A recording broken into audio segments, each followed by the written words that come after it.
Hey everybody, Andy from Sound of Music. If you're a longtime viewer, it really has been a while.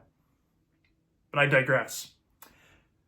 A little late in the game here, but we are going to do my top 20 favorite records released in 2023. Really wanted to get this video out when everybody else was doing their year-end lists, but holidays, life, we all know how it goes. So just a few things before we get into that list.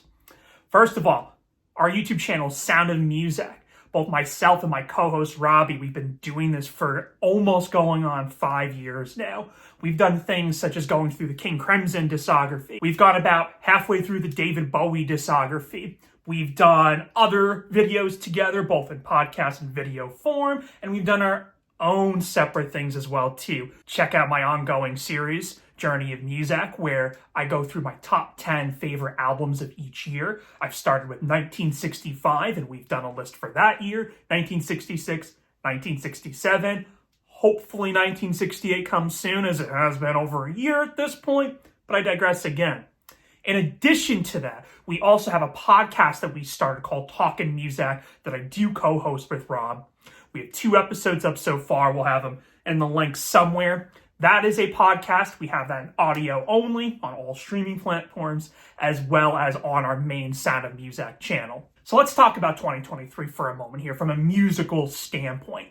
I felt overall that this was a pretty strong year. Not sure if I thought it was as strong of a year as, say, 2022 or 2021 for that matter. Especially 2022, that was such a strong year with my number 1 and number 2 being 5-star records in my opinion. That being Big Thief's Dragon, New Warm Mountain, I Believe in You, as well as Ants From Up Here by Black Country, New Road. But despite that, this was, again, a solid year. My top 7 alone are all 4.5 or 9 out of 10 star albums, whereas everything else up to 20 is about a 4-star. So good year overall. There was definitely a lot of variety of this year, which is why I actually wanted to do a top 20 as opposed to a top 10, just to represent the variety of different genres of music that was released and just to get more music out there. You're a longtime viewer of this channel or you're just checking this channel out. Our demographic very much is of an older audience, which is not a knock, by the way.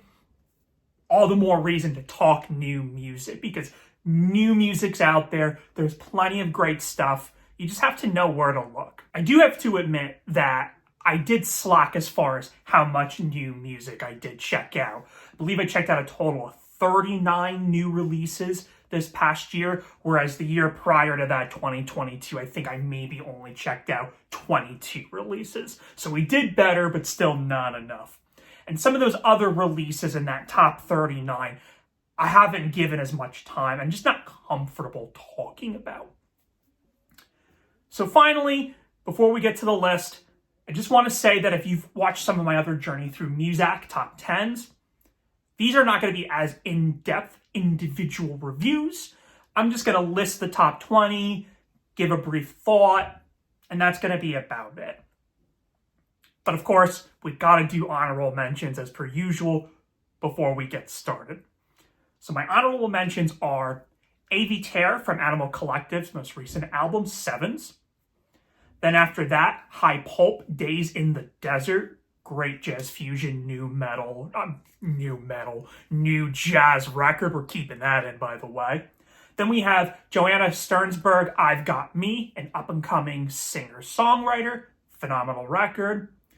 We have Zach Bryan's self-titled album, Zach Bryan. And then finally, my last honorable mention, we have After Magic by the shoegaze band Parannoul. Great record, just missed the top 20. Okay, so at number 20, we have Wilco's latest album, Cousin. This is their 13th studio album, and I have to say that Wilco's been kind of on a renaissance since 2022's Cruel Country. Haven't been the biggest fan of their 2010 releases. They've been a little hit or miss for me. But this record is pretty great. Produced by Kat LeBon, who also had a new album last year, who I kind of wish I got around to checking out because I just love her production on this album. Definitely the highlight, especially on tracks specifically as Infinite Surprise and Philadelphia. check this record out. If you're one of those Wilco fans that Wilco kind of died after A Ghost is Born, one, that's just nonsense. But two, if you like the production of that era, check this album out if you haven't already. Cousin by Wilco is going to be a 4 out of 5 for me. Coming at number 19, we have the latest release by Squid, Oh Monolith. I really liked their debut album that came out in 2021, Bright Green Fields, if I remember correctly. Probably should have looked that up. Their sophomore release, for the most part, pretty similar to the debut, definitely expands upon the sound of that record. If anything, I would say this one has more of an emphasis on production and songwriting. If you're really into the art punk, art rock scene that's going on in the UK right now, with bands such as Black Midi, Black Country New Road, as well as Squid, check this record out. There's a track on there in particular that I love called The Blades. It's just epic chaos. It's just the best way I could describe it. Oh Monolith is going to be a 4 out of 5 for me, and I can't wait to see what Squid's next record has to come. At number 18, we have Zango by Witch. Witch is actually an older band based from Zambia, part of the Zamrock scene in the 1970s. They had minor success to the point where they just eventually broke up by the 1980s. However, there's been on the internet this strong urge for Zamrock music, and rightfully so, a genre that I've been just kind of exploring myself this past year. So when I heard that there was, of all things in 2023, a Zamrock record, I had to check it out. Zamrock, by the way, is sort of the African take on psychedelia music, specifically inspired by 1960s psychedelic rock. I believe it's not the entire band that's on this record, as I'm sure a few have passed, but regardless, this just has a feel of a 70s psych record. Songwriting's top notch. Even the production has that garage kind of sound, which I love. And it's just a great record, easy to listen to. I was such a huge fan of this. I was not expecting this to even be on my list, let alone loving it as much as I did. But it's a phenomenal record. It's going to be another 4 out of 5 for me. At 17, we have King Kruel's latest album, Space Heavy. King Kruel is an artist that I've always just kind of put on hold as far as checking out. Finally decided to give this new record a chance when it came out, and I loved it. Best way I could describe Space Heavy is King Kruel continues that bedroom pop sound, but it's very much in the vein of like post-punk, kind of mixed in with jazz rock, specifically with the guitars. One of those instances where I very much regret taking as long as I have to just check King Kruel out. Love this record, and we'll be going back and visiting his back catalog. This is another 4 out of 5 for me. Check this record out. Okay, at number 17, we have Saved by Reverend Kristen Michael Hayter, formerly known under the moniker as Linguota Ignata. I definitely butchered that, and I should have probably looked that up. Who cares? Anyways, changed their artist name, and like her music prior, this is a very heavy record. It's very much all over the place. I will say that this is a record you just have to be in the right mood and frame of mind to listen to, as it can be a task a little bit, as she incorporates Appalachian folk with gospel, with just this over-the-top, almost raw production, which very much fits the mood, but again, you just have to be in the right mood for it. But when I go back and listen to this record, I pick up something every time. It definitely makes me feel for her past struggles. And it's a little bit of a tearjerker. But if you're into that, and you're into maybe even checking something outside of your comfort level, this is one I can't recommend enough. This is going to be another 4 out of 5 for me, and that's Saved by Reverend Kristen Michael Hayter at number 17. At number 15, we have the latest release by Ana Frango Electrico. Probably butchered that as well, just like I'm about to butcher the album. Mi chama de gato qui em so sua. Maybe, maybe not. I digress. Anyways, this is her sophomore release, I believe, and it's really refreshing to hear Brazilian music again, especially in the mainstream. I've become a really big fan of that era, specifically in the 60s, with artists like Os Mutantes specifically. And this record's just kind of all over the place. It's pop, it's funky, just a fusion of sounds, but really easy to listen to at just under 30 minutes. There's one track in particular, the opener, Electric Fish, such a banger. Still have that in my heavy rotation playlists. Probably my pop song of the year. Great record, as I said, easy to listen to. It's going to be another 4 out of 5 from me. Check it out. Number 14, we have the latest release by Tim Hecker, No Highs. I've been a fan of Tim Hecker since 2013's Virgins. And if you're into ambient music, post-rock, that type of thing, completely instrumental, you have to check this record out. What I love about Tim's music is, again, it's so easy to listen to, and it can work very well as background music, but also if you're just in a frame of mind where you just need to be lost in your brain, sort of like Brian Eno's ambient music as well. Tim's been at it for many years now, since the mid-2000s, continues to release strong releases, and this record's no exception. This is going to be a 4 out of 5 for me. At number 13, we have This Stupid World by Yo La Tengo. Definitely our veteran band on this list, besides Wilco, of course. I'm a huge Yo La Tengo fan. They go as far back as the 1980s, the mid-1980s. They have their classic run that, to me, kind of goes from the mid-90s to about the mid-aughts. But they always consistently put out great records, with this one being no exception. And the thing with this album is it's not anything new, which is unusual for Yo La Tengo. I would almost, without coming off as being facetious, would describe this record as Yo La Tengo by the numbers. It's not a bad thing, though. Very much focuses on the production style that they had on their 2000s records, but also we have some of that raw shoegaze, indie rock and roll, if you will, from the 1990s era of the band. Specifically with the opening track, Sinatra Drive Breakdown. Great record, as I said. I'm becoming redundant at this point. We're not even at the top 10. It's Yo La Tengo. Just check it out. 4 out of 5 from me. At number 12, we have the album We Buy Diabetic Test Strips by Arm & Hammer. Arm & Hammer is the hip-hop group that features Billy Woods and Elucid as well. And this is their first record that they put out in quite a few years. I discovered Arm & Hammer because I've become a Billy Woods fan these past few years. His 2022 release, Ethiops, I was such a massive fan of that album. That made my top 10 from that year. And he may have another album that appears on this list as well. But anyways, back to Arm & Hammer.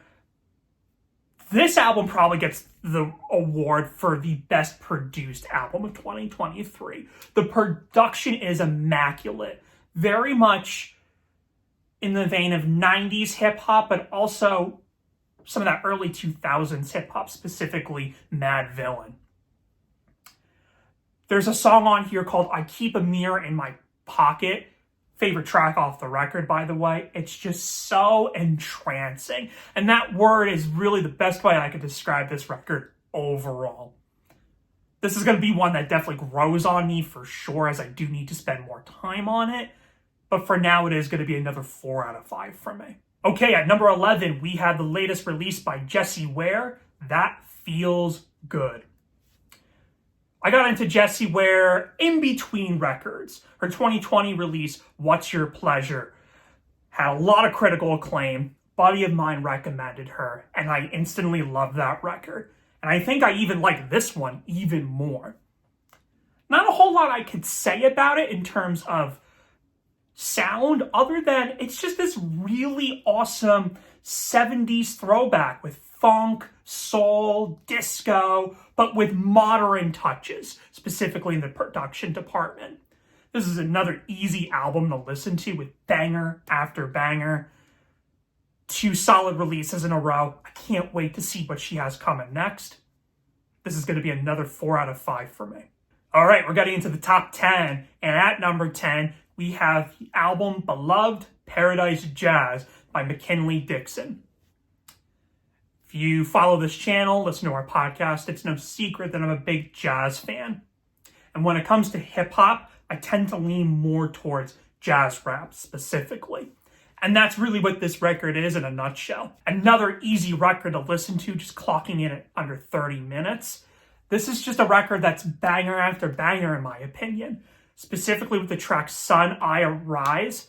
That song pretty much just captures the vibe of the whole album. Such a fun listen with other tracks like Run Run is great, Dedicated's good.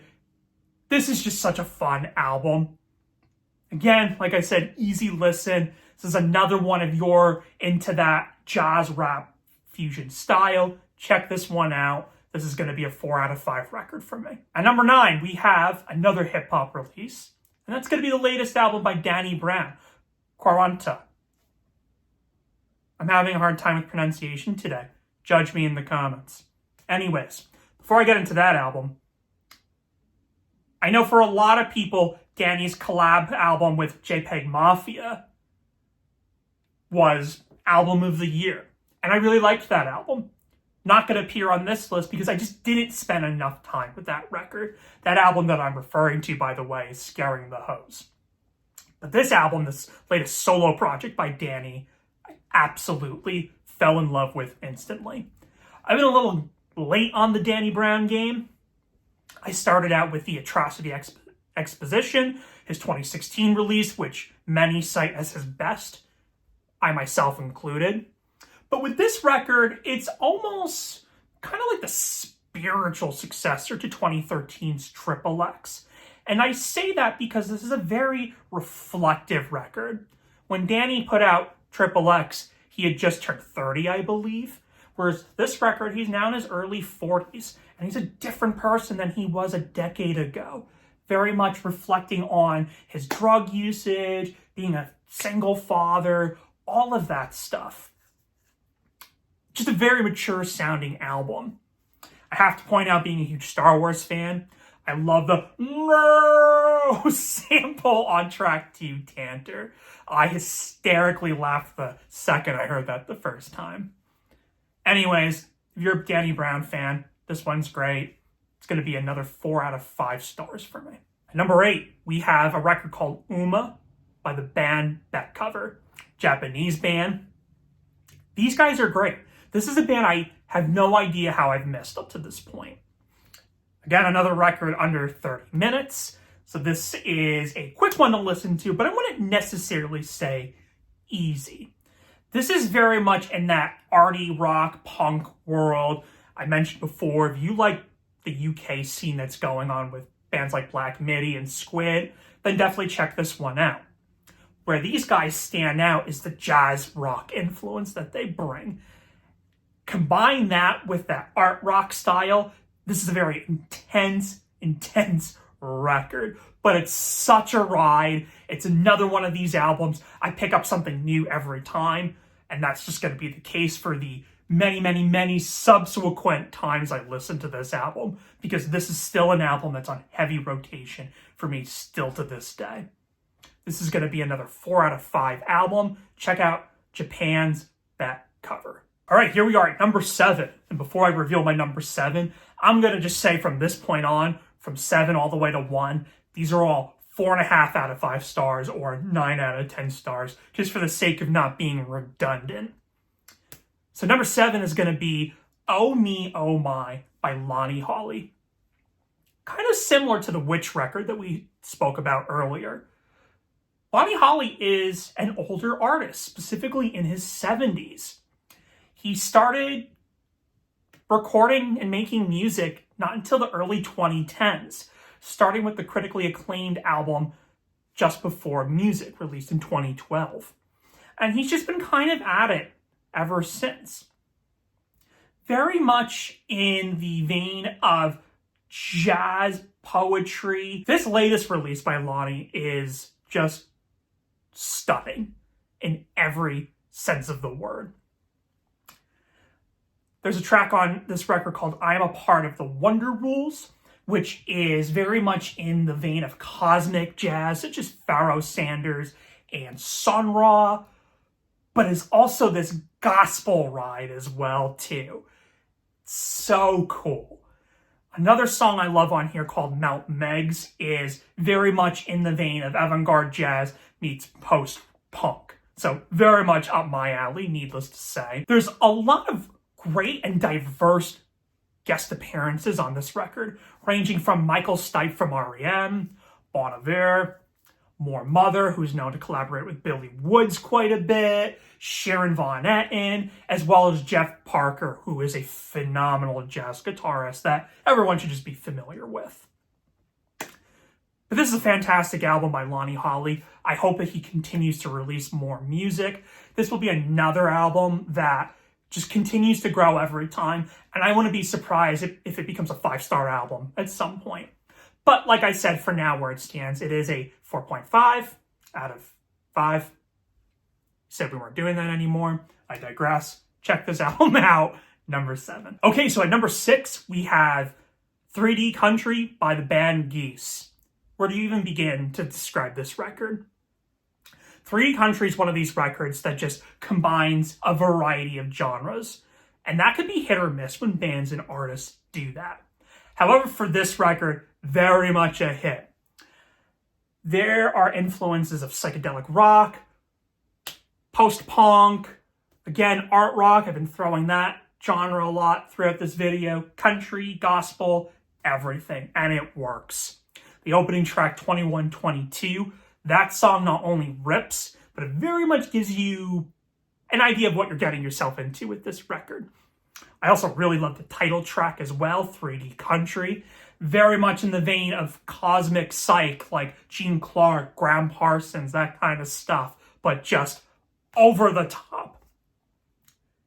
I can't say enough great things about this album, but this is one I don't want to go too in depth about because I want to know what people's reactions are when they first hear this. They also put out a companion EP to this album called 4D Country, and that's every bit worth as much checking out as 3D Country. So that's coming in at my number 6. I cannot wait to see what else this band does from here on out. All right, we're hitting the top 5. Here we go. Number 5, we have the sophomore release by Sprain, The Lamb as Effigy, which apparently this is going to be their last record as the band just broke up, I believe like a month after this album was released. And that's really a shame because I think they were really onto something. Best way I can describe this record is picture Joy Division meets Swans meets Slim. There you go. That can either be really appealing to you or a major turnoff. For me, that was very appealing, personally, as I'm a big fan of all 3 of those artists. But this is a very spiritual record. But not only is it a very spiritual record, it's also very nihilistic, words that don't go together, and just very raw and abstract as well. There's a track on here called Margin for Error, and it has this very drony kind of exploratory vibe that gets very over the top at times, gets very chaotic, but then just becomes very atmospheric all at the same time. This record is very much a ride. It's another record that grows on me every time. Initially, this was actually in my top 15. And then the last 2 listens, it just very much skyrocketed for me. Again, experimental rock, post-rock, post-hardcore, whatever labels you want to throw in. Check this one out. This is a longer record. It is a double record. I believe clocking in at 90-ish minutes, if I remember correctly. But this is one you're going to want to sit down and give your full undivided attention to regardless. So check this record out. It's going to be at my number 5. At number 4, we have indie rock veteran Sufjan Stevens with his 10th studio album, Javelin. It's incredible how prolific Sufjan Stevens' discography is. Going as far back as 2005's Illinois, as well as 2015's Carrie and Lowell, and that's not even factoring in other albums such as Michigan, The Age of Adets. I can keep going. And Sufjan's the type of artist, for better and for worse, seems to put out his best music when he's going through heartbreak, and Javelin is no exception. This record was written when Sufjan lost his partner a few years back. And it seems like even up to the release of this record, there was tragedy. Just moments before this album was due to be released, Sufjan was diagnosed with a rare autoimmune disorder called Guillain-Barré syndrome, which is something that I was diagnosed with as well 5 years back. And so I know what it's like to go through that. And when I stumbled upon that knowledge that he was going through GBS, it kind of shifted my own perspective on this record. Again, this record is primarily based on the theme of loss, but because I was able to make this personal connection to Sufjan and to this album in a way that very few people can, it just brought whole new meaning for me. The track, which is my favorite off this record, Will Anybody Ever Love Me, is just so gut-wrenching. This is going to be another one where you need to be in the right frame of mind, you need to be in the right mood to listen to this one. Although a shorter release, I believe in the 45-minute range, have tissues ready and just listen. Don't do anything else. Don't put this on as background music. This is one, be in the right frame of mind and just listen to the music. This is such a beautiful record. I just love, again, how Sufjan has been in the game this long and still continues to put out quality music. This will be another grower, despite the fact that I have it already at a 4.5, but I could see this one also become at a 5. But for now, it's a 4.5, and it is my number 4 for 2023. All right, number 3, we have Isn't It Now by Animal Collective. Another indie rock veteran group. I'm surprised that not as many people were into this one, or at least that's what it seemed. I didn't see this album on too many year-end lists, and that's kind of sad to see, quite frankly. I'll admit, the Animal Collective, while they had some of the most iconic indie rock records throughout the 2000s, the 2010s weren't so kind. And I'm also in that camp. But I gotta say, since 2021's Time Skiffs, they've also kind of been on a little bit of a renaissance comeback. This record was actually recorded, or written actually, around the same time as Time Skiffs. But difference being is the band felt that Time Skiffs was able to be recorded in the way that it was during the pandemic over Zoom. Whereas Isn't It Now, the band had a vision of recording this album in analog. And that's what really stands out for me, is an Animal Collective recorded in analog, as they've always been known for pioneering digital sound recording. But don't be mistaken, it's still very much in the style of Animal Collective, and it works. The track Magicians of Baltimore alone is just one of their best tracks, along with the 21 Behemoth Defeat, longest Animal Collective track to date. What else is there really to say? I mean, you know Animal Collective, it's an Animal Collective record, but there's just something about this one, between the production, but I also think some of the themes of this record too. You know, these guys are now in their mid to late 40s. They're no longer the 20-something-year-olds that they were during their prime, and that's what I kind of find charming about this record. You know, Animal Collective has never been known for their songwriting per se, but it's crazy to think that this is the band that wrote My Girls, but wrote a song about being a regular 9 to 5. I don't know. It's just crazy to me, but I love it. I adore it. I think it's one of their best albums, if I'm being honest with you. This is one that if you chose to skip this record, do yourself a favor and go back and listen to it. Isn't it now? Number 3. At number 2, we have the latest by Mitski. The land is inhospitable, and so are we. Mitski's another artist that's been on my radar for quite some time. This record came out. This was finally my opportunity to check her out. And I'm glad I started with this one because this is very much, as I've been revisiting her back catalog, a departure from her sound, but also just feels organic in the sense that it feels like she's progressing as well. Definitely stripped back in comparison to her older work, but it pays off. Track 1, Bug Like an Angel, just has this beautiful, haunting sound, and her vocals just match that sound perfectly. I'm always a sucker for a pedal steel guitar, and I got so excited when I heard that in the mix for the first time when the track My Love, Mine, All Mine came on. Another short record, just clocking in at under 30 minutes, and this is really an easy record to listen to. A modern-day singer-songwriter album.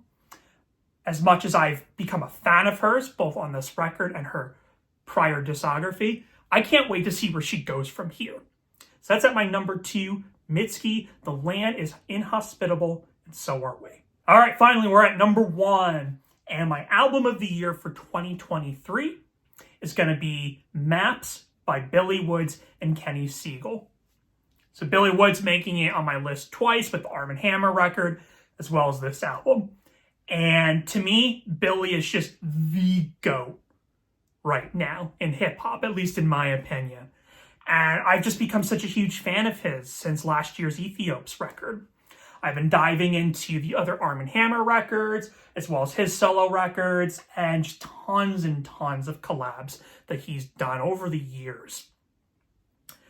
You know, I don't know really what else to say as far as why this ended up being my number 1, other than just one, this was the record I would go back and revisit constantly.